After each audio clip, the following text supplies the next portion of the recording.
Jelas? Boleh. Terang? Boleh. Okey. Jelas. Okey, Akta 514. Jadi bila sebut Akta 514, kamu kena tahulah ini adalah OSHA.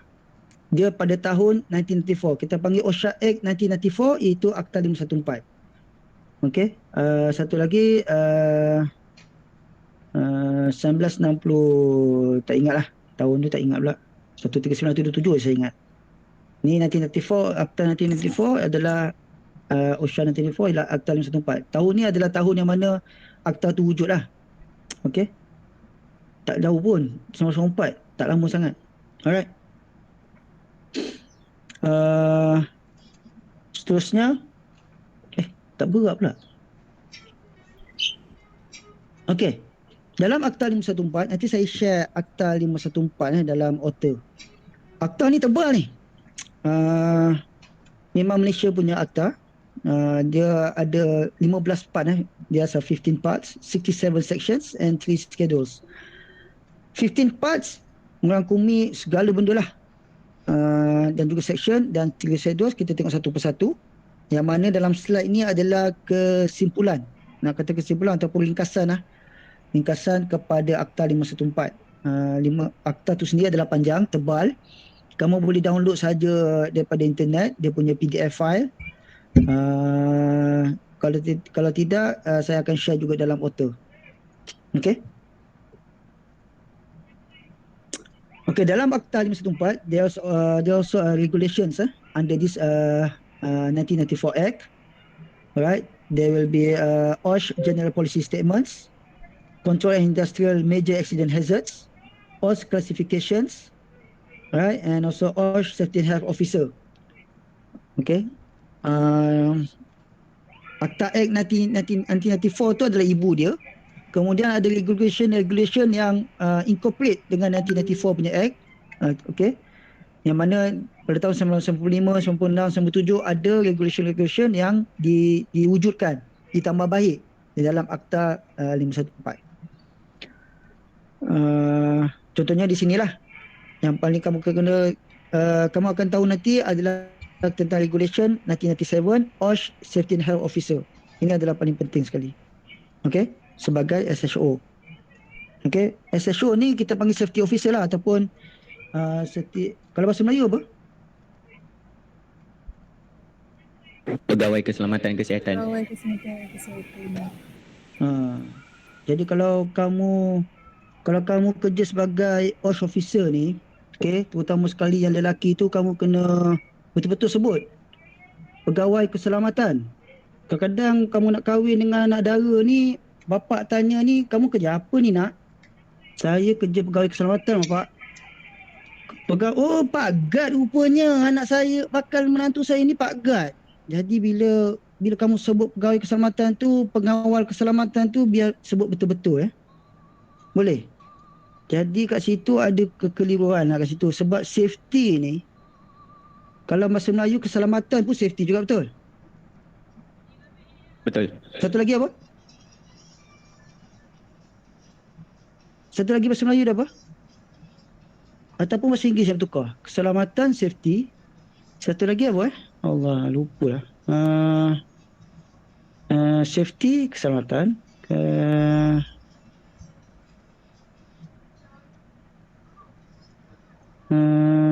Security, doktor. Security, betul. Dia ada dua English lah, security dengan safety.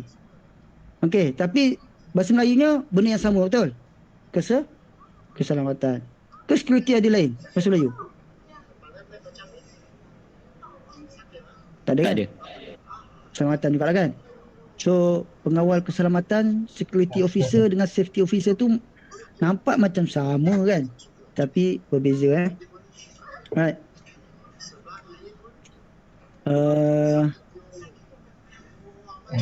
Seterusnya regulation juga adalah OSH officer juga. Dia ada bawa order guideline 1999 use of substance.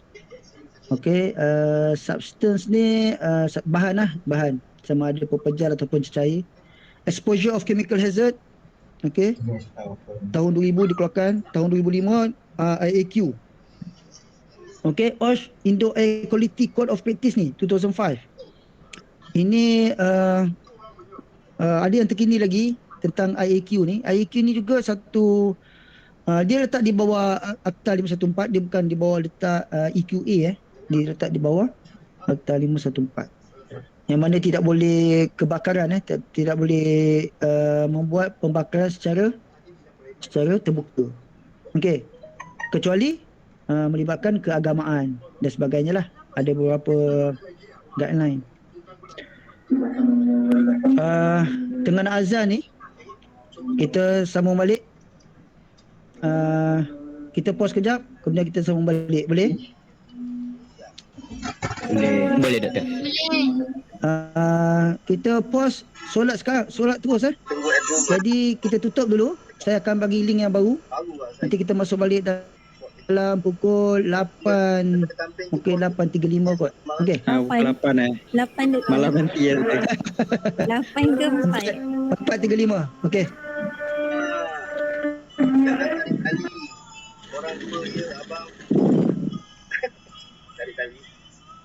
Minta maaf.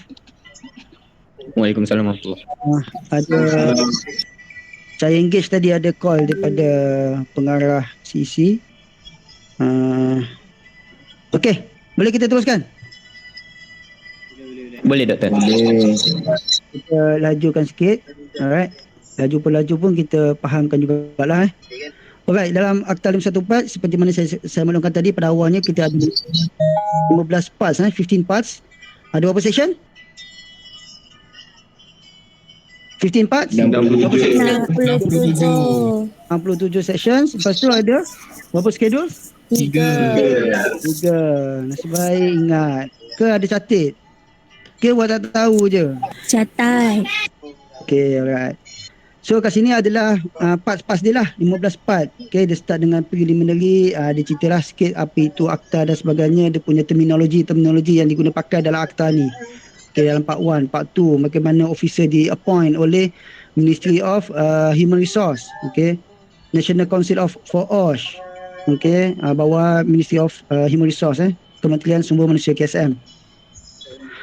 Alright, lepas tu yang paling penting kat sini kamu perlu dalam Akta 514 ni, yang paling penting adalah part 4 dengan part 6. Okey, part 4 dengan part 6. Alright, ini adalah part yang paling kritikal, yang paling diguna pakai sekiranya berlaku mana-mana isu.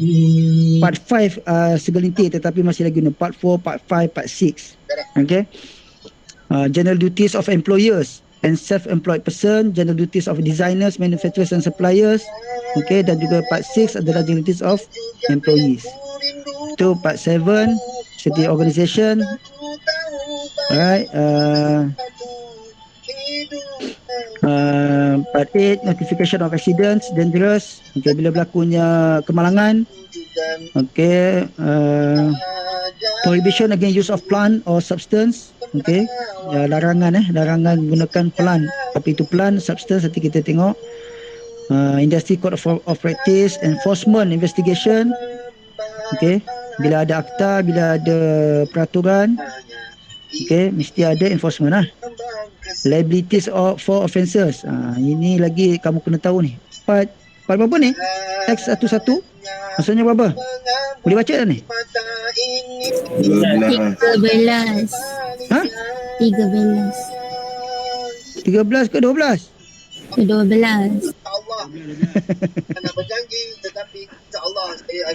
Part 12, liability for offences. Okay, ini adalah nanti kita tengok liabilities ni berapa juta kena saman. Okay, appeal, bila dah kena saman mesti ada, kita akan beritahu guideline macam mana kamu nak merayu appeal. Lepas tu regulation yang terlibat dalam akta dan juga miscellaneous lah. Nanti kita tengok. Tapi kita kena tengok semua. Dalam slide saya partial, yang mana saya ingin fokuskan kepada di akta 514. Okey, objektif. Apa itu adalah objektif akta 514? For securing the safety and health welfare of person and work. Nampak tu? Ada berapa banyak dia dijaga? Dia jaga 3 benda, betul? Kat sini dia jaga safety, dia jaga health dan juga welfare. Apa itu welfare? Kebajikan. Kebajikan. Nampak? Dia jaga kebajikan. Jadi kebajikan ni sebenarnya dia termasuk dalam akta. Okey. Jadi bukannya persatuan ke kelab ke union ke yang menjaga kebajikan, tidak. Ni memang kita supaya mempertahankan kebajikan, bukan menjaga kebajikan. Yang menjaga kebajikan adalah majikan sebenarnya. Di bawah akta OSH. Of person at work. Yang keduanya, protect person at the place of work other than employees. Nampak tu? Maksudnya apa kat situ? Maksudnya bukan orang saja, bukan pekerja saja, tetapi person at the place of work. Orang yang datang di tempat kerja premis kamu sendiri. Itu kamu dia kena tengok juga. Okey, pastikan dia juga selamat dan sihat. Okey, selain daripada employees. Alright. Kemudian promote a suitable environment for person at work. Promote a suitable environment. Environment tu dari segi apa? Dari segi Persekitaran. Ya, persekitaran. Contohnya dari segi udara, betul. Udara yang kamu apa ni yang hirup. Okey. Kemudian dari segi persekitaran tu bukan udara saja, dari segi keselesaan. Sejuk, panas. Kan? Aircon terlalu sejuk pun tak sesuai. Kan? Itu sebab government, kalau kamu tengok dalam government punya regulation aircon saja, pun ada government pun ada letak regulation untuk aircon di mana setiap semua tempat-tempat kerajaan, premis, bangunan-bangunan kerajaan, dia mesti tidak kurang ataupun lebih daripada 24 darjah Celsius. Okay? Dia dah tetapkan mesti 24, tak boleh 16, tak boleh 20, tak boleh 26. Okey, dia dah tetapkan 24 darjah Celsius sahaja. Jadi bila bergantung pada 24 darjah Celsius, dia kita tengok keluasan tempat. Bila keluasan tempat tu ada sesuai untuk 2 biji 2 horsepower aircon, untuk kesesuaian untuk 24 darjah Celsius, dan dia akan letaklah 2 horsepower. Kalau tempat tu perlukan 1 horsepower saja untuk 24 darjah Celsius, dia letak 1 horsepower. Jadi bergantung kepada keluasan tempat dan juga bilangan aircon, tetapi mesti 24 darjah Celsius saja. Itu government punya regulation untuk aircon. Sampai untuk aircon sekali pun government buat. Okay, untuk memastikan suitable environment for person at work. Okay, enable previous legislation to be replaced by regulation and improve industry code of practice operating in combination with the Act, OSH Act 1994. Ini saya akan cerita lebih lanjut bagaimana Akta 1994 mengawal dengan akta-akta yang lain. Okay. Terusnya. Doktor, ada satu soalan, Doktor. Ya. Doktor, kalau yang bahagian kebajikan tu, yang baru-baru ni, yang pengantar barang tu, itu macam mana pula, Doktor? Itu bawa akta OSHA juga ke? Okey, dalam akta OSHA, dalam OSHA dia melibatkan premis. Apa tu? Person at work. At work tu bila maksudnya dia ada premis. Bila pekerja-pekerja seperti melibatkan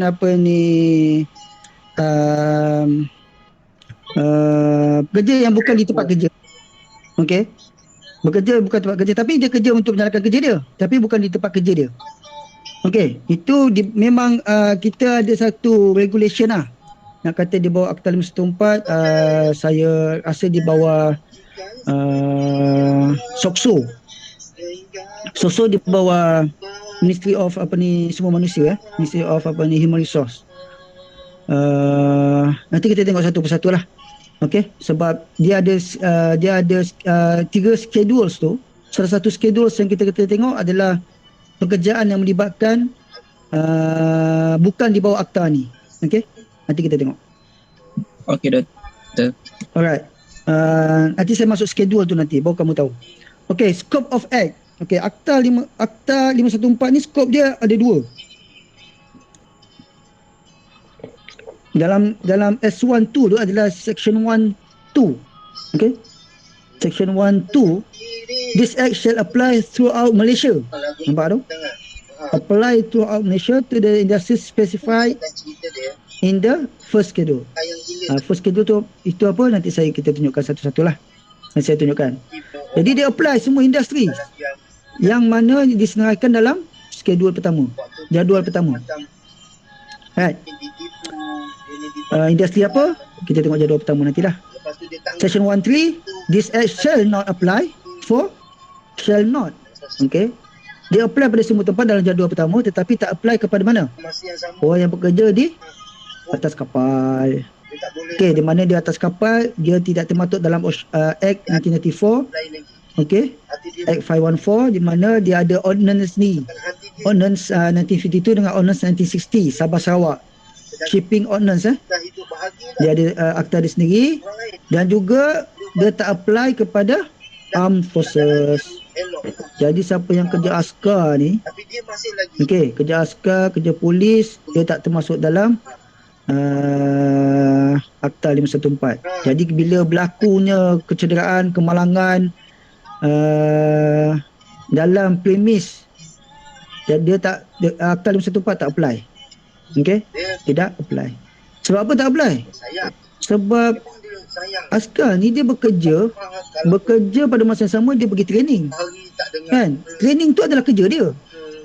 Jadi dia pergi training, dia pergi membuat latihan, menembak dan sebagainya. Bila berlaku kemalangan yang mana pekerjaan tu adalah melibatkan pekerjaan yang high risk, risiko yang terlalu tinggi yang akan melibatkan nyawa. Itu sebab Akta 514 tidak boleh apply. Sebab Akta 514 dia memastikan selamat dan sihat. Tapi dalam latihan yang askar ni takkan nak melatih askar-askar ni yang lembut-lembut kan. Ni mesti keras, kena tampar-tampar, tendang kan. Short roll, side roll, tu biasa tu kalau askar ni. Okey. Jadi dia tak apply kepada armed forces. Okey, ini adalah first schedule dalam Akta 514. Industri dalam jadual pertama, manufacturing, mining and quarrying, construction, agriculture, forestry and fishing, utilities, okay, transportations, wholesale and retail trades, hotels, restaurants, finance, insurance, real estate, business services, public services sama. Public services termasuk government apa ni? Public services and statutory authorities.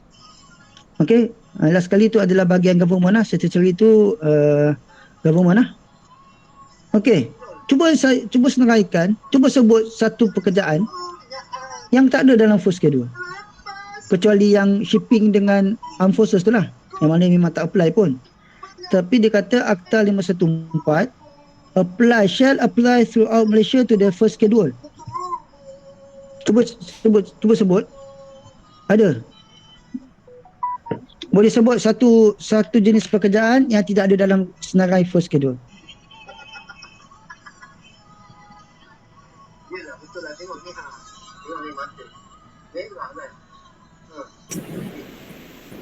Tak boleh. Macam semua ada je. Cuba sebut apa-apa bisnes. Kontraktor telekom. Kontraktor telekom.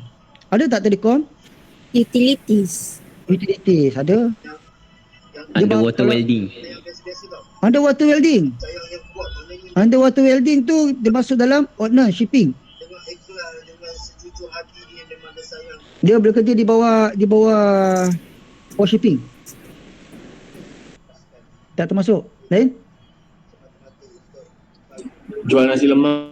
Jual nasi lemak tu. Okey, jual nasi lemak tu kat mana? Retail. Dekat retail ataupun Restoran. restoran. Lain? Red car. Apa dah?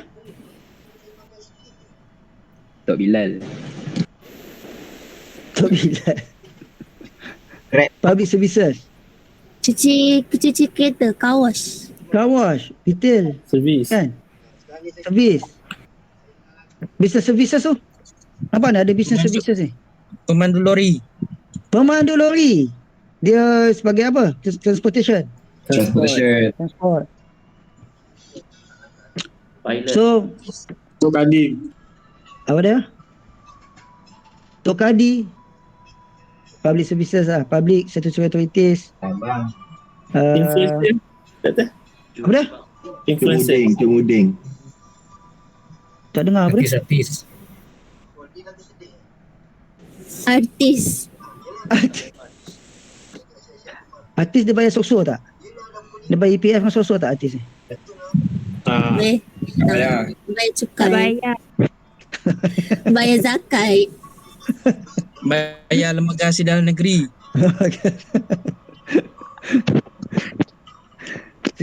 kalau saya tanya apa ni makcik-pakcik yang jual goreng pisang kat tepi jalan tu, dia berniaga juga tu. Dia termasuk ke dalam first schedule ni?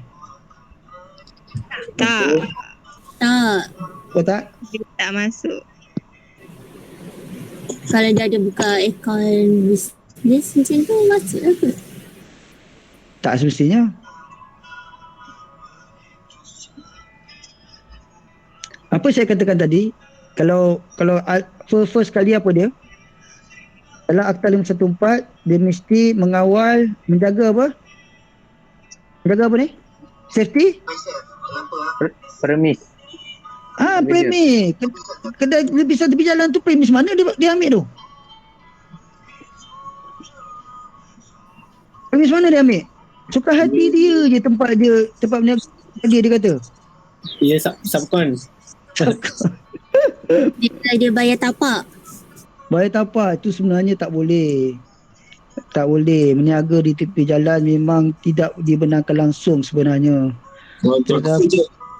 Tetapi majlis-majlis ni membenarkan saja. Jadi bila katakanlah bila berlaku sesuatu kemalangan, asalnya siapa nak salah tu? Majlis lepas tangan je. Majlis pembenaran memang lepas tangan lah. Memang taklah dia nak bertanggungjawab. Sebab kamu dah berjalan tempat illegal dah sebenarnya. Cuma kita benarkan kamu berniaga je lah. Tutup sebelah mata. Tapi bila berlaku something, kan, jangan salahkan sesiapa lah sebenarnya. Memang tak boleh nak salahkan sesiapa. Majlis pun tak ada tanggungjawab. Itu sebab dekat Taman U ni, saya cukup marah lagi. Berniaga tepi jalan satu hal. Kereta yang nak beli tu suka hati pak depan kedai tu juga nak beli. Dia turunkan cermin, time tu juga dia nak order kat situ juga. Pemalas betul nak cari parking, nak turun, nak pergi kat kedai tu.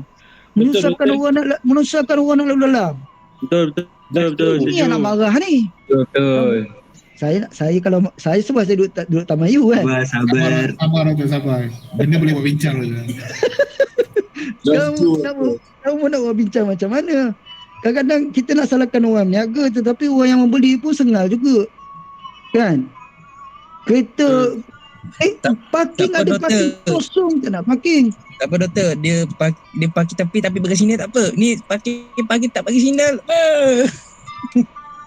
Tak bagi signal pun tak bagi signal pun saya rasa saya nak yang hempuk aja kan.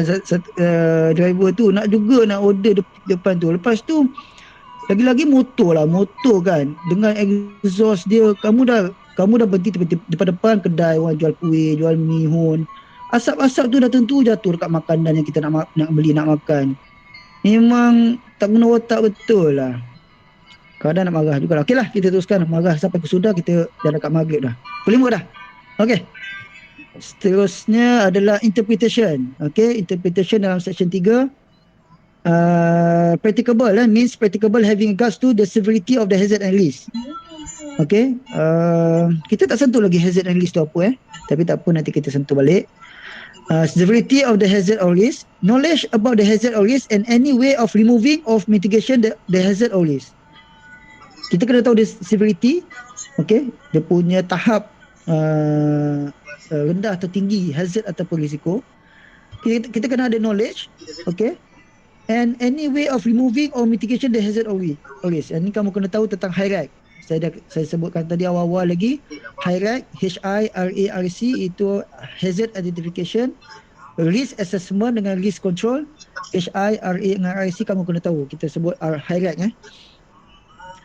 Jadi untuk HIRAC ni kamu kena tahu macam mana kamu kamu menilai hazard dengan risk, dan macam mana kamu nak kawal hazard dengan risk.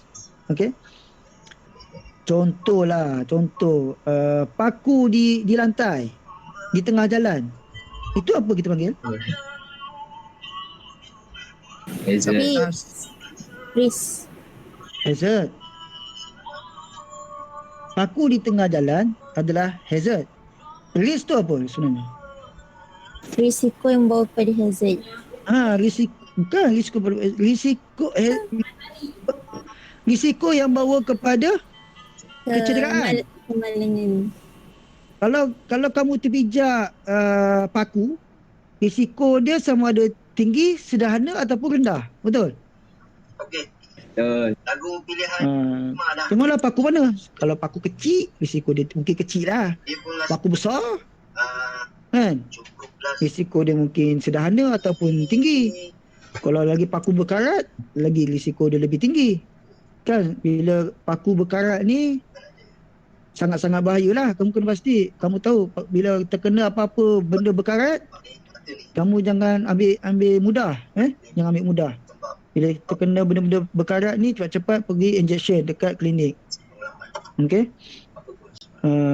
Dia akan kena apa ni? Kita panggil lah penyakit apa tu? Kencing gigi. Kan? Okay. So kita practicable lagi availability and sustainability of waste. Kita tahu cara macam mana nak hilangkan hazard. Okay, hilangkan hazard ataupun risk.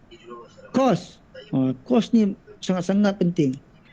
Kadang-kadang kita nak memastikan tempat tu selamat dan sihat, kita perlukan duit untuk kita membuat sesuatu supaya kita tempat selamat. Contohnya macam kita kena letak buang kapet ke, kita kena buat partition ke, kita kena buat ventilation ke, kan?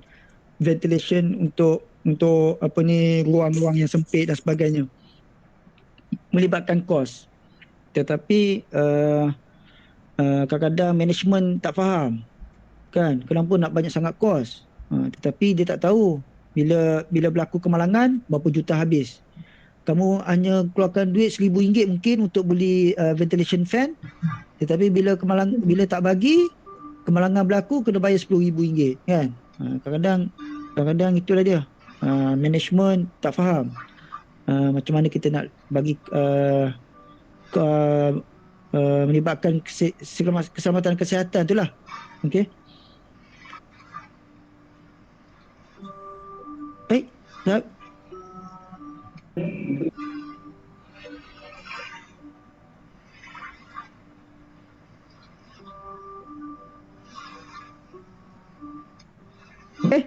Satu lagi interpretation, prevailing laws.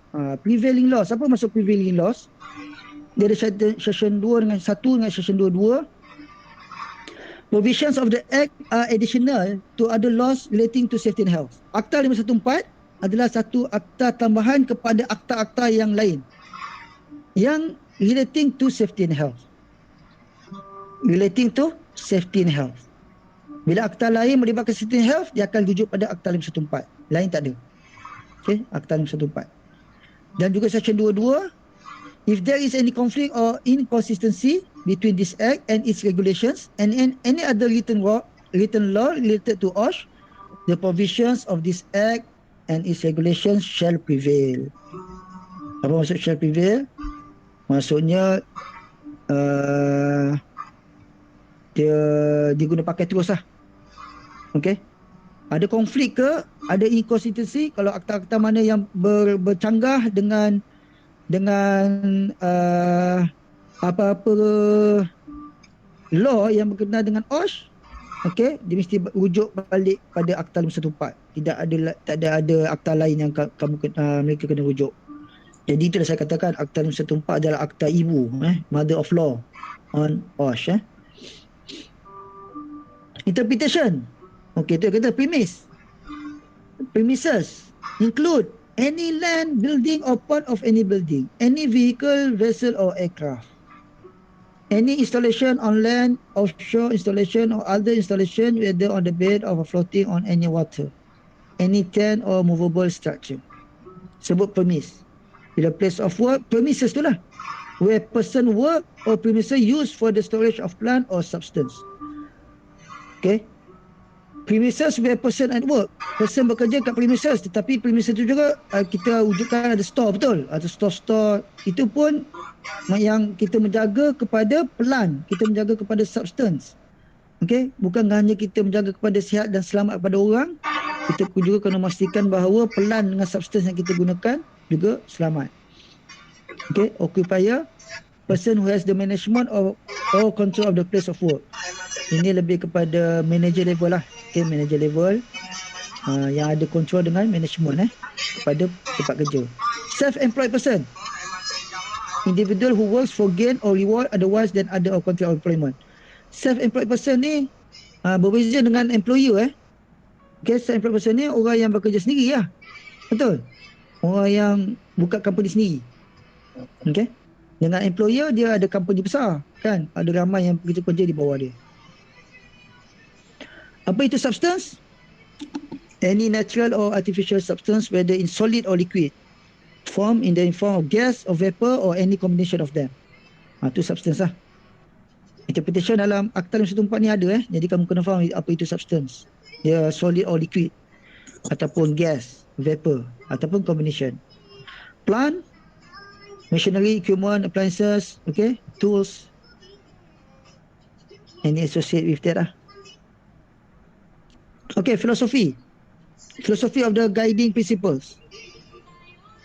Bila kamu belajar Akta 514, 139, 127 ni mengantuk sikit lah, sebab dia banyak akta kan, dia banyak perkataan. Jadi kena faham satu-satu sebab dalam kuis ujian nanti soalan saya adalah melibatkan akta. Okay, filosofi dia adalah responsibilities to ensure safety and health at the workplace lies with those who create the risk and with those who work with the risk. Okay, yang bekerja dengan risiko yang tinggi dan juga orang yang kadang dia create sendiri risiko yang tak semena-mena, tetapi dia yang wujudkan risiko itu sendiri, tetapi dia yang bekerja juga dengan risiko yang ada. Okay, dan kita tengok self-regulation, consultation dengan workers, cooperation dan participation, yang mana ketiga-tiga ni terlibat dalam kerjasama di antara employer dan juga employee. Itu kata responsibilities.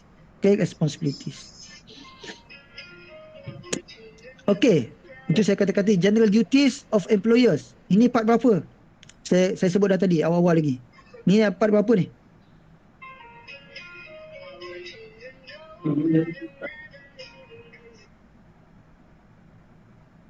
Empat. Andai. Part 4 ni, general duties of employers ni. Part 4 ni penting. Okay, kamu kena tahu. General duties of employers and self-employed person. Dalam part 4 ni dia ada section 15, 16 and 17. Okay, section 15, 16 dan 17. Kalau tak silap lah, nanti kena tengok balik lah. Okay, alright, general duties of employers. Okay, so far is practicable, provide and maintain plan and system of work. Itu tugas employer, tugas majikan. Menyediakan dan maintain plan dengan system of work, SOP. Okay. Make arrangement for the safe use, operations, handling, storage, transportation of sustenance and plan. Arrangement pun employer pun punya tugas. Okay. Provide information, instruction, training and supervision. Dia kena bagi juga kerja dia. Provide, maintain place of work, means of access to egress of egress, ni salah je ni. From any place of work. Provide, maintain place of work.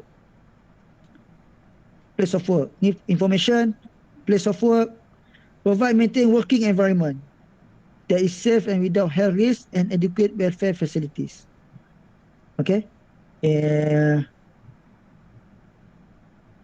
General duties, bila tak apply ni semua, kena denda lah. Okay. Other duties, formulate written statement of his policy on OSH. Okay, kamu kalau polisi OSH ni, kalau industri-industri ke government sector dia, kalau kamu, siapa yang dah masuk UTHM ni, kalau kamu pergi fakulti-fakulti, pejabat-pejabat yang ada dalam UTHM ni, kamu akan nampak OSH punya polisi dekat dinding. Dia akan frame.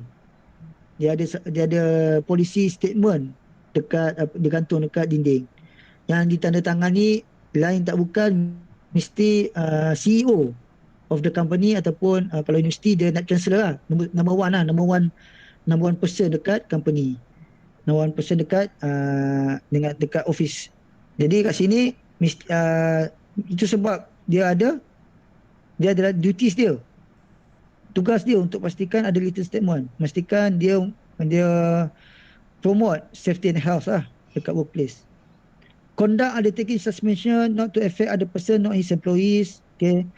Provide information to other persons. Information mesti kalau dia mesti ada signboard lah, mengatakan ada safety first. Okay. Kawasan-kawasan yang larangan mesti ada signboard dan sebagainya. Kita akan go through sepanjang kelas ni, kita akan tengok signboard yang berkenaan lah. Okay, designers and manufacturers. Seterusnya ada part. Tadi part 4, ni sekarang part apa ni? Part 5, betul? Betul. Alright, part 5, general duties of designers, manufacturers and suppliers. To ensure the plant of substance, design and construct to be safe and without risk of health and properly used. Kadang-kadang kita order barang, mesti ada supplier, betul? Kita order, bila ada buat maintenance pada equipment, kita kena ada manufacturers yang buat maintain kepada equipment kita. Okay, yang design kita punya equipment, design kita punya premises, okay, kita punya tempat dan sebagainya. Jadi dia yang pastikan kawasan situ, tempat itu mesti sihat dan selamat jugalah. Memberi adequate information. Okay, bila ada hazard, kita mesti ada buat eliminate and minimize the hazard. Okay, dan buat installation. Seterusnya adalah part 6. Ini adalah general duties of employees. Bukan tugas saja seorang majikan, tetapi tugas kepada pekerja juga. Pekerja pun mesti ada tugas dia sendiri untuk memastikan bahawa sihat dan selamat di tempat kerja. Jangan suka hati dia je dia ingat majikannya kerja. Tidak. Okay. Apa ni? Ayat dia apa kat sini? Reasonable care for safety and health of himself dan and others. Okay. Jangan, kita panggil apa? Kita panggil jangan selfish lah. Okay, jangan selfish. Mungkin kamu rasa kamu tak kena, tetapi kamu rasa benda tu boleh mengakibatkan memberi risiko yang tinggi kepada orang lain. Kamu kena pastikan juga kawan-kawan kamu, rakan-rakan kamu, orang lain yang lalu lalang kat situ. Okay, contohnya macam paku di tengah jalan tu, kamu dapat paku, tapi kamu dapat elak, tapi kamu buat bodoh je, kamu jalan je buat tak tahu, kan? Tapi sebenarnya adalah kamu punya tugas untuk memastikan tempat tu juga selamat. Sebab kamu tahu ada paku, kamu buat apa? Untuk memastikan alihkan, buang dan sebagainya. Betul? Kat sini, sebab dekat sini duties dia adalah reasonable care of himself and others.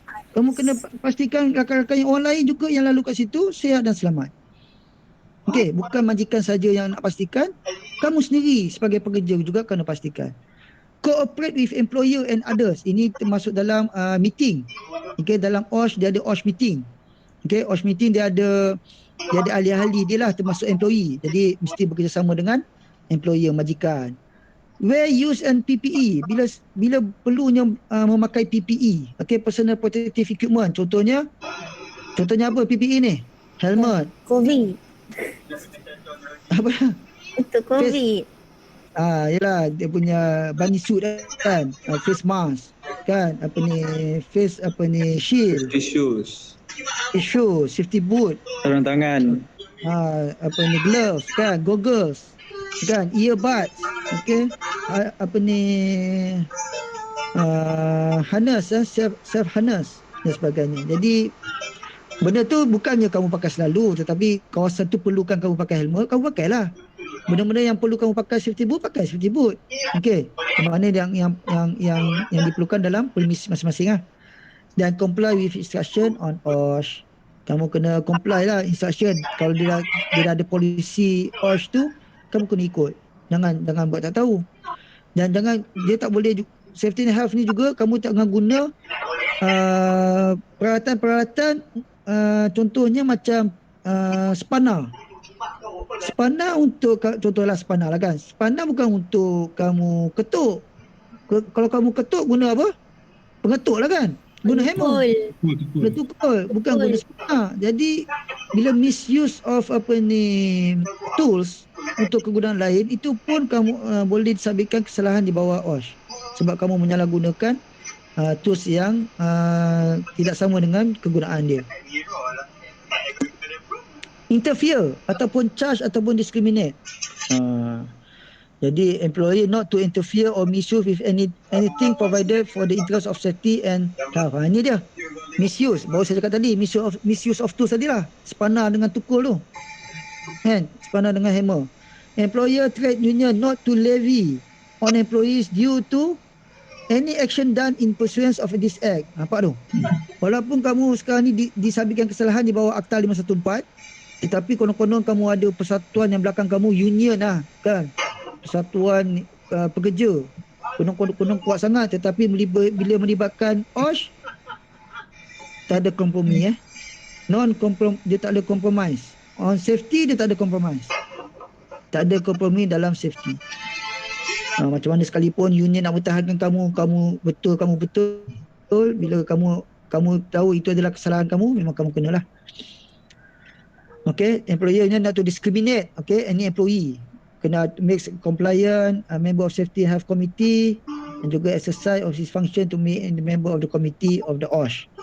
Okay, dalam OSH committee, nanti saya cerita tentang OSH committee dalam akta juga.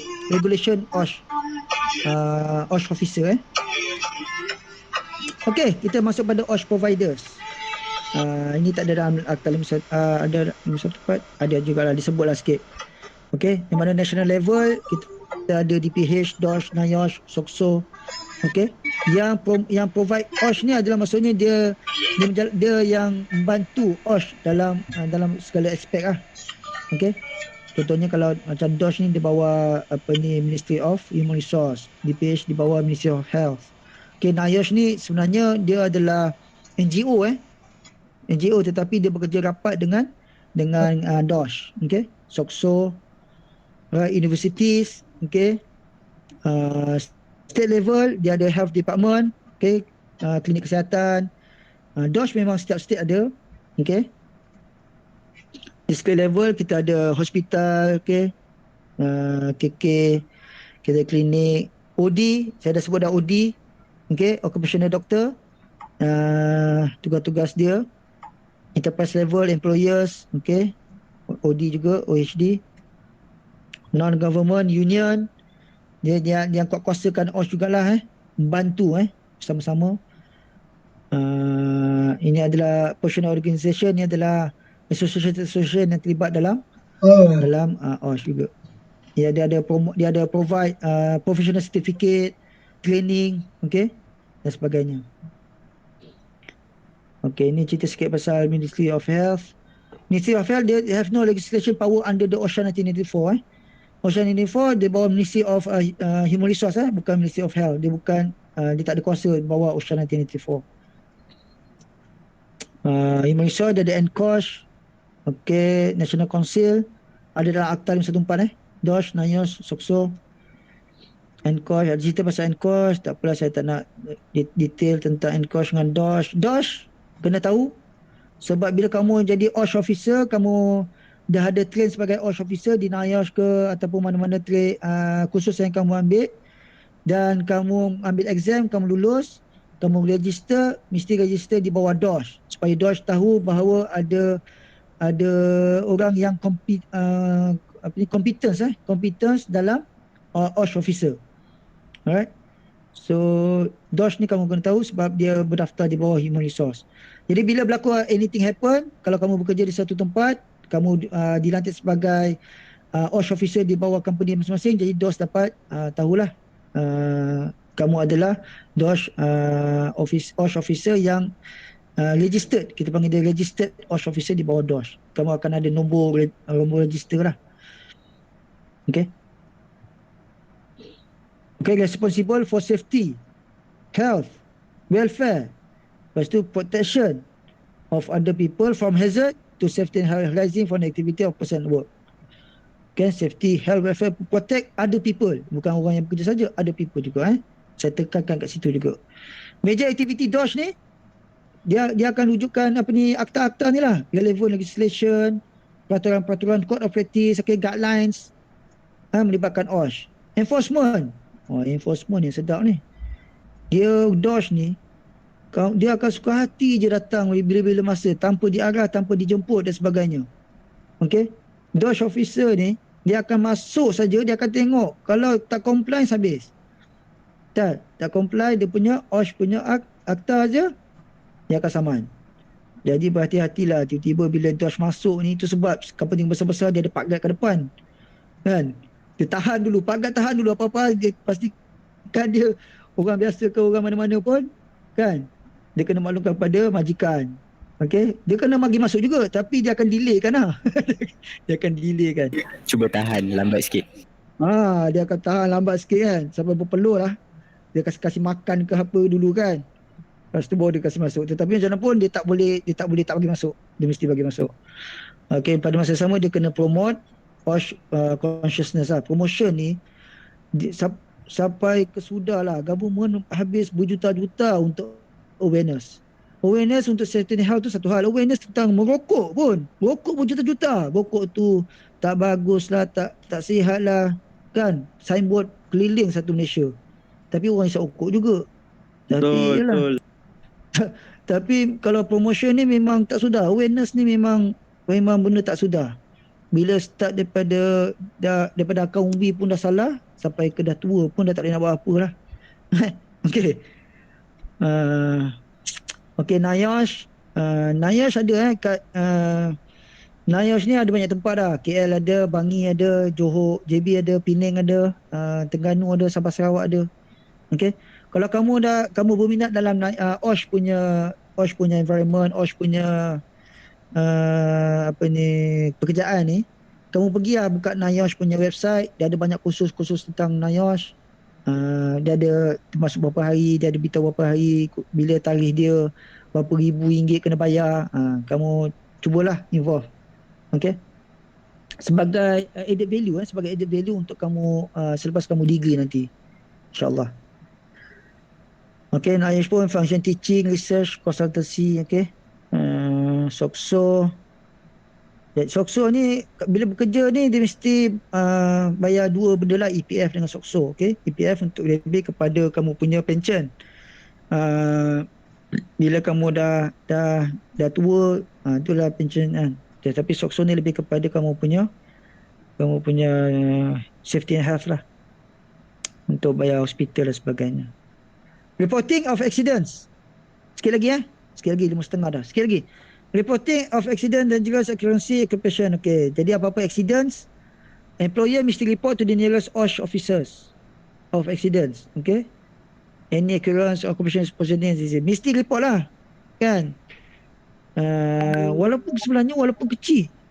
Accident yang sikit pun, kecil pun, near miss pun, dia kena report juga. Jadi sebenarnya tugas ni adalah tugas OSH officer yang dilantik di dalam syarikat tu. Jadi kena mainkan peranan penting lah OSH officer ni. Dan juga bila kemalangan yang teruk yang memerlukan medical officer pun kena aware. Okay. Appointment of officers. Okay, dalam Akta 514 dia ada appointment of DG. Appointment ni di bawah DOSH di bawah DOSH. Jadi ini biasanya minister punya level lah, yang akan appoint Director General. Siapa DG kita punya Ministry of Health? Siapa? Kena Hisham. Adam Baba. Itu ministry DG. Hisham. Kena Hisham. Tan Sri. Dia ada Tan Sri dah kan. Okay. Jadi itu Tan Sri Ministry of Health. Jadi Ministry of Human Resource DOSH pun kita kena tahulah. Ni appointment by the ministry lah. Enforcement. Ini yang sedap ni. Enforcement ni yang di bawah DOSH lah. OSH officer di bawah DOSH. Bukan OSH officer di bawah company. OSH officer di bawah DOSH. Itu kata power of DOSH. Apa saya sebut tadi? Power of DOSH. Enter and inspect any place of work. Enter with equipment and authorized person. Take photos, measurements and samples. Require medical examinations. Question any person if necessary. Mak suka hati dia nak tanya. Kan? Kalau dapat jadi dodge officer ni, semua company takut. The best dia macam Boleh tak jam masuk. dia macam marshal lah. Dia macam marshal. Okay. All person must assist. Apa tu? Must assist the officer with entry, inspection, examination and inquiry. Nak tak nak dia kena masuk, dia kena assist lah. Dia nak masuk juga. Kau tak boleh tak lagi masuk. Dia kena masuk juga. Lepas tu kalau dia nak duduk kena kasih bantal. Nak tidur dia kena kasih kursi. Semua memang siapa dodge officer ni memang jadi bual-bual orang lah. Okay, improvement and provision. Okay, ni notice improvement and provision. Jadi bila berlaku kemalangan dan sebagainya ataupun bila dapat komen daripada dodge officer dan sebagainya, jadi kena ada improvement, penambahbaikan, pemunian. Tempat-tempat tu mungkin komen kat situ kata tak cukup pengudaraan, jadi kena tambah ventilation. So kita kena ikut lah. Okay, kena ada buat improvement. Okay, dan comply dan sebagainya, reason given dan must comply with appeal. Lepas tu bila tak dapat comply, dia ada appeal within 30 days kepada Director General. Okay. Ni last kali ni. Operabilities ni. Ni yang paling sedap ni. Kamu kena tahu ni. Ini ada juga dalam soalan exam kamu ni. Alright. Kat sini kalau tengok duty of employers part 4, betul? Part 4 ni kalau kamu tak buat, apa yang part 4 kamu yang tak buat sebagai majikan, contohnya kamu tak bagi training kepada staff, betul? Kamu tak sediakan tempat yang sesuai untuk bekerja. Berapa juta kena bayar? Kena bayar RM50,000. Dan atau kedua-duanya, iaitu penjara selama 2 tahun. Ini majikan tak tahu sangat ataupun tak ambil kisah. Jadi yang perlu ambil kisah adalah OSH Officer Company. Yang mana OSH Officer Company kata, bos, kena buat ventilation ni bos. RM2,000 bos. Kalau bos tak comply RM2,000, bos kena RM50,000. RM50,000 dengan RM2,000. Nak tak nak kena bagi RM2,000 lah untuk buat ventilation kan.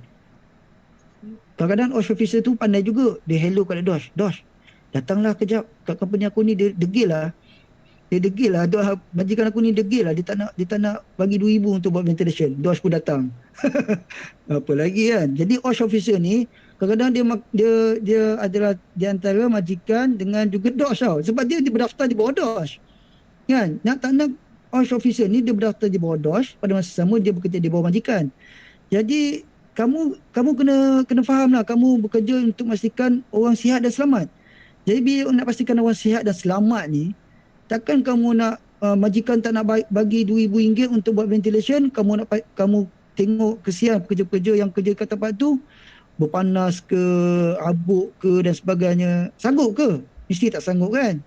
Jadi nak tak nak kamu kena meyakinkan majikan supaya comply lah dengan komen-komen regulations dia ada. Okay. Duty of employee, nampak ni? Employee pun mentang-mentang lah employee, dia punya maksimum dia RM1,000 je. RM1,000 pun kalau operator ke kan, supervisor yang kerja yang ciput je gitu kan. Kalau kamu nampak paku, kamu nampak, kalau ada kamera kat situ kan, ada video kat sini, kamu lalu nampak paku tapi kamu jalan bawa tak tahu, orang kedua datang terkena paku. Kan, terkena paku. Jadi bila tengok video, orang yang pertama tu, sipulan-sipulan ni, dia nampak tapi dia tak menjalankan tugas dia sebagai employee. Habis kena RM1,000. Kena penjara ataupun penjara 3 bulan. Okey. Kamera nampak tak nampak, Allah nampak juga kan. Tuhan masih nampak juga. Jadi pastikan kamu jalankan sebagai kewajipan kamu sebagai pekerja. Dan sebagainya lah. Nampak duty of occupier to employ SSO. Kalau company yang tak ada SSO, ada juga. Dia tak lantik SSO. Pekerja yang melebihi 40 pekerja. Okey. Company dalam Akta 514 dia disebut, saya tak sentuh lagi ni. Akta 514, company yang mempunyai pekerja seramai 40 orang ke atas mesti ada SHO. Mesti ada OSH committee. Bila ada OSH committee, dia ada SHO, safety officer. Yang mana safety officer bertindak sebagai sekretari. Sekretari dalam OSH committee. Kalau tak ada, nampak ni RM5,000 kena bayar ataupun masuk 6 bulan. Ini majikan lah yang akan bayar RM5,000 dan masuk penjara 6 bulan. Okey. Jadi kat sini kamu rasa kedai goreng pisang tepi jalan tu ada 40 orang pekerja ke agak-agak tu? Tak ada. 4 orang pun tak sampai lagi. Boleh tu lagi 4 orang ada. Nak kata 40 orang. Kan? Saya silap 2 orang aja. Yang belakang tu yang tolong goreng, seorang depan tu tolong jual. Itu je lah yang paling ada. Jadi ada satu tempat yang mana dia comply, ada yang tidak comply. Itu sebab banyak company tahu syarat-syarat begini. Jadi dia lantik, dia jangan lebih daripada 40 orang. Company kita ada 20 orang pekerja. Jadi bila 20 orang pekerja, dia tak comply dengan ada SHO. Tak perlu lantik SHO, tak perlu ada OSH committee dan sebagainya. Sebab pekerja hanya 20 orang. Jadi benda-benda macam ni kamu untuk buka company kena tahu juga kena tahu juga. Okey, itu saja. Ini adalah last page saya dalam Akta 514. Saya akan juga contoh tentang safety officer khusus dalam slide yang lain. Dah 5.30. Ada soalan setakat ni?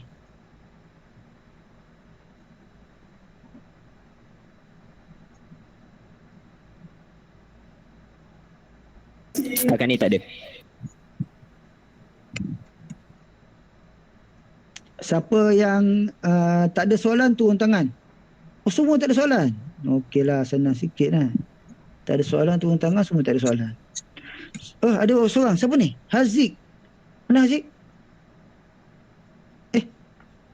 Haziq raise hand tadi kan? Takut Tadi ada soalan lepas tu hilang. Oh, Akil. Ya, Akil. Doktor, yang soalannya tadi tu, doktor, yang syarikat penghantar barang tu dibawa atas mana, doktor? Saya macam tak berapa nampak lagi. Terima kasih. Penghantar barang. Yang kes baru-baru ni lah, malah nak sebut. Kes baru ni apa? Saya tak tahulah kes apa. Kes apa? Cuba ada berlaku ke?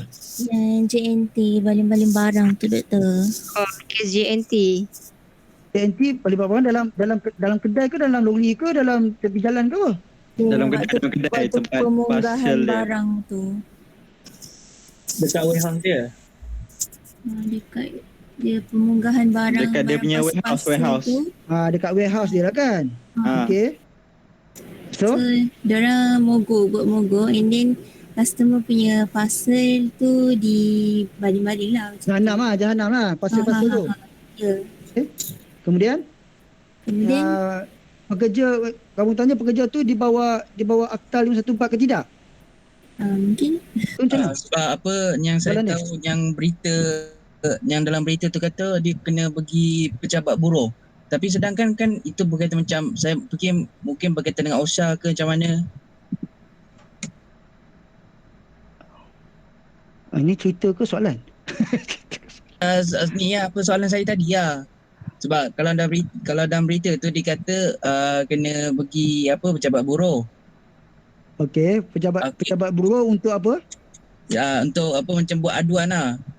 Lepas tu pula lepas tu pula kalau saya fikir sebenarnya kenapa tak dengan OSHA sekali, tak berkaitan dengan OSHA. Okey, sekarang ni isunya kat sini kamu kata dia buang-buang barang tu semua, sebenarnya dia apa? Dia mogok kan? Dia mogok sebab persen dia turun. Bila bayaran dia diturunkan lah. Okey, gaji lah. Itu sebab bila melibatkan gaji kan, tu sebab dia suruh pergi dekat buruh, betul? Sebab dia bila buruh ni union melibatkan kebajikan kan, tapi bukan isu kebajikan dari segi safety and health. Itu dari segi apa? Kewangan. Kewangan, well-being kan? Betul? Dari segi dia punya kehidupan kan? Betul? Itu sebab betul, betul. apa ni dia hantar kepada apa ni Pejabat buruh. pejabat buruh. Sebab tapi kalau dia berlaku bila dia buat sesuatu benda tu di premis dia sendiri, bila berlakunya kemalangan, okey, tetapi kemalangan kat sini nampak sangat adalah kemalangan dari segi benda, betul? Parcel, Betul. betul? Pasal yang berat sangat ke, ada benda tajam ke. Pecah ke dan sebagainya. Kat situ boleh kita kenakan bawa Akta 514.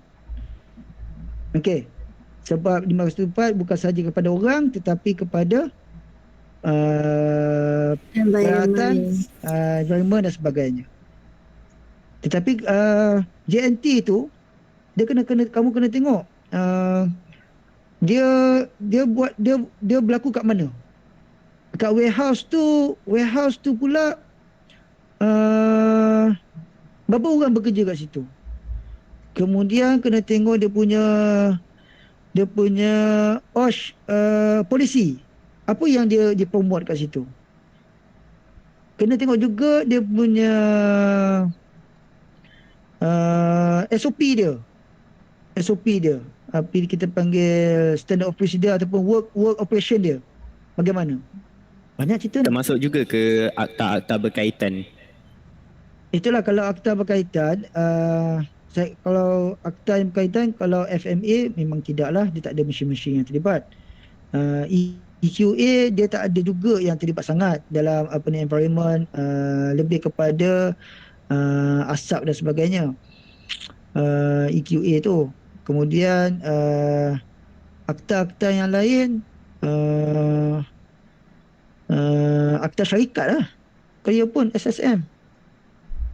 Akta perkhidmatan pos MCMC. Betul? Saya setuju juga. Itu di bawah akta pos juga. Sebab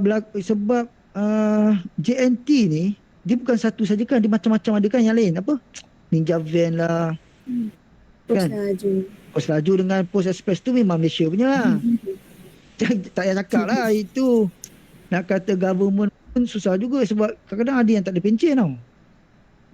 Kalau ikutkan saya punya pakcik saya pun dia pos Malaysia tapi tak tahu pula dia sebut pencen tapi rasa macam tak ada pencen. Itu saya tak pastilah. Okey. Lain? Ada? Kita ada soalan. Nak tanya soalan, boleh tak? Okay, kalau ada aksiden dekat tempat kerja benda jatuh tu, yang kena claim tu pekerja ataupun company yang kena claim? Itu kena buat siasatan. Siasatan tu, siasatan lah. Siasatan sama ada siapa yang bersalah. Majikan bersalah ataupun pekerja yang bersalah. Kan? Yang macam mana pun OSH officer yang bertanggungjawab. Jadi dia kena tahu. Contohnya kalau kemalangan di tempat kerja tu melibatkan kecederaan yang teruk kepada pekerja. Okey? Disebabkan pekerja tu tak pakai helmet. Batu jatuh di tempat tinggi kena kepala dia berdarah. Contohnya lah kan? Okey? Jadi dia tak pakai helmet. Betul ke salah dia? Dia tak pakai helmet. Adakah dia akan tengok balik, adakah company ataupun OSH officer tu memberi training kepada staff tersebut? Memberi latihan, memberi awareness. Ada tak dia bagi? Kalau tak bagi, memang salah majikan lah. Salah OSH officer dan salah majikan. Kalau dah bagi juga, dah signboard terang-terang, dah bagi signboard besar-besar kena pakai helmet, dah hantar staff tu pergi training, dah hantar staff tu awareness untuk pakai helmet. Tapi staff tu tak pakai juga. Salah siapa? Salah staff. Salah staff, salah pekerja. Jadi siasatan tu kita kena buat. Dia tak tahu sama ada salah majikan ataupun salah staff. Tu sebab OSH officer ni, dia separuh kaki dah masuk penjara. Separuh kaki tak masuk penjara. separuh kaki dah bebas. Jadi bila separuh kaki tu dia dah masuk penjara tu, kalau kamu tak boleh justify, bukan salah kami lah, memang kami dah bagi training, ni rekod kami tengok, dia dah hadir, rekod-rekod kehadiran, sijil-sijil pun kita dah bagi, dia dah attend dah kursus-kursus ni. Kita pun dah bagi taklimat dan sebagainya. Kita dah ada signboard terang-terang kena pakai helmet. Tapi dia tak kena juga, dia tak pakai helmet pada hari tersebut. Salah dia lah kan. Jadi officer pun cakap, alhamdulillah selamat, saya tak masuk penjara. Kan? Sebab dia ada rekod semua tu. Dia tunjuk, dia ada bukti dia. Jadi kesalahan dia adalah pekerja. Tetapi itu satu hal, dia tak pakai helmet. Tetapi macam mana batu boleh jatuh daripada atas ke bawah? Kena tengok pula. Ke atas tu pula batu dia punya workmanship dia, kita panggil housekeeping dia. Macam mana batu boleh berlonggok di tepi-tepi beam dan sebagainya. Macam mana batu tak susun dengan elok, macam dia punya 5S dia tak comply dan sebagainya. Siapa yang salah? Macam kes yang baru ni macam mana doktor, yang batu jatuh dekat atas kereta tu, yang dekat Kira dia macam melibatkan orang awam. Melibatkan orang awam lagilah. Kalau melibatkan orang awam tu berada di tempat premis, betul? Kalau kata kita mesti pastikan di tempat. Kalau site tu tepi jalan, orang buat yang LRT tu, yang baru-baru ni. Ya, yang LRT yang jatuh tu kan? Betul? Betul. LRT yang tu memang kita tak payah buat siasatan kepada yang orang awam. Memang orang awam tu adalah mangsa. Okey, orang awam tu bukan pekerja. Dialah orang yang berada di tempat kerja. Orang luar, saya kata tetamu. Kalau tetamu masuk di tempat kerja, tetamu tu bukan pekerja, betul? Tetapi bila tetamu kena kemalangan, memang bukan tetamu yang salah. Kita tak perlu buat insiden yang bersalah. Memang tetamu itulah yang akan menyaman kita. Majikan yang akan kena kesalahan. Kalau tetamu datang, kita dah provide dia, contohnya nak masuk kena pakai safety boot. Dia kena pakai safety boot. Peraturan-peraturan untuk kawasan tu kena pakai helmet. Tetamu nak masuk, kita kena provide dia helmet. Kan? Kalau kita tak provide dia helmet, kan, benda tu jatuh kena kepala dia, salah majikan tetap salah majikan. Dia bukan salah tetamu. Kalau dalam kes runtuhan LRT tu, runtuhan highway kan, kita panggil crane yang jatuh kan, kena kat orang awam, yang mana orang awam tu adalah orang yang lalu lalang di tempat kerja. Memang tak bersalah, tu adalah mangsa. Yang bersalah adalah masih lagi kontraktor, majikan, pekerja yang cuai dan sebagainya. Kat situ dia akan tengok. Bukan mangsa tu memang dah kena lah. Dia akan boleh menyaman, dia akan dapat habuan daripada kesalahan tu kan. Dia akan dapat, kita panggil apa tu ayat dia? Bukan habuan lah, kita panggil compensation lah. Apa kita panggil? Pampasan. Kita akan dapat pampasan. Okey. Gitulah. Itu melibatkan dia adalah tetamu ataupun orang awam. Jadi bila lesen company tu boleh kena tarik juga ke cik? Kalau dia betul-betul bersalah.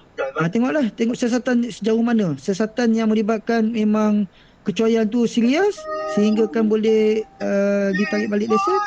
Ditarik balik lesen lah. Dia tengok siasatan. Apa-apa pun dia tengok siasatan. Sejauh mana dia punya kesalahan, dia punya pemberat risiko, hazard dengan risiko tu tinggi ke, rendah ke, sederhana ke, dia tengok kat situ. Okey, terima kasih je. Alright. Okey. Tak ada apa. Itu saja. Bila kelas lagi? Besok pukul 4 hingga 6. Besok 4-6 sama. Besok 4 hingga 6 juga. Okey, besok kita akan masuk upload nota dekat Otter, doktor. Ya, saya akan upload nota juga. Ingatkan saya ni pelupa. Kadang-kadang bukan pelupa, kadang malas. Dah ada orang ingatkan. Tapi waktu tu pula saya tengah baring, tengah tengok TV. Malas je. tengah minum petang. Okey, baik-baik. Ni time nak minum petang ni sedap je kan. Tiba-tiba dapatlah WhatsApp nota, nak nota kau tu memang malas. Tapi lah insyaAllah saya suruh uploadkan ni. Saya akan uploadkan nota-nota tu insyaAllah, PowerPoint dan juga akta-akta yang saya sebutkan tadi tu lah. Okey. untuk kamu. Okey. Tapi setakat ni okey, boleh faham Akta 514 ni secara general? Faham. Boleh faham. Boleh faham. Nanti kan kita mungkin besok kita akan masuk sikit tentang 514 juga, dan slide yang lain tentang safety officer. Kemudian kalau ada masa lebih kita akan masuk 139 dengan 127. 139 127 tu sikit saja, tak banyak sangat. Okey. Alright, itu saja. Terima kasih. Doktor, lagi satu doktor, kehadiran. Tak, link yang sama lah. Boleh link yang sama boleh. Ada link, siapa ada link yang sebelum ni boleh share semula. Minta share semula dalam WhatsApp kepada kawan-kawan yang tak ada link. Pilih week 2 week 2 tarikh yang 29 bulan 3. Betul? Ada ke tak ada?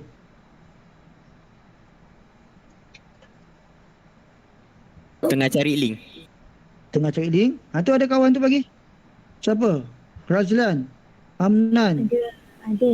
Syarwahan, Saman Khan.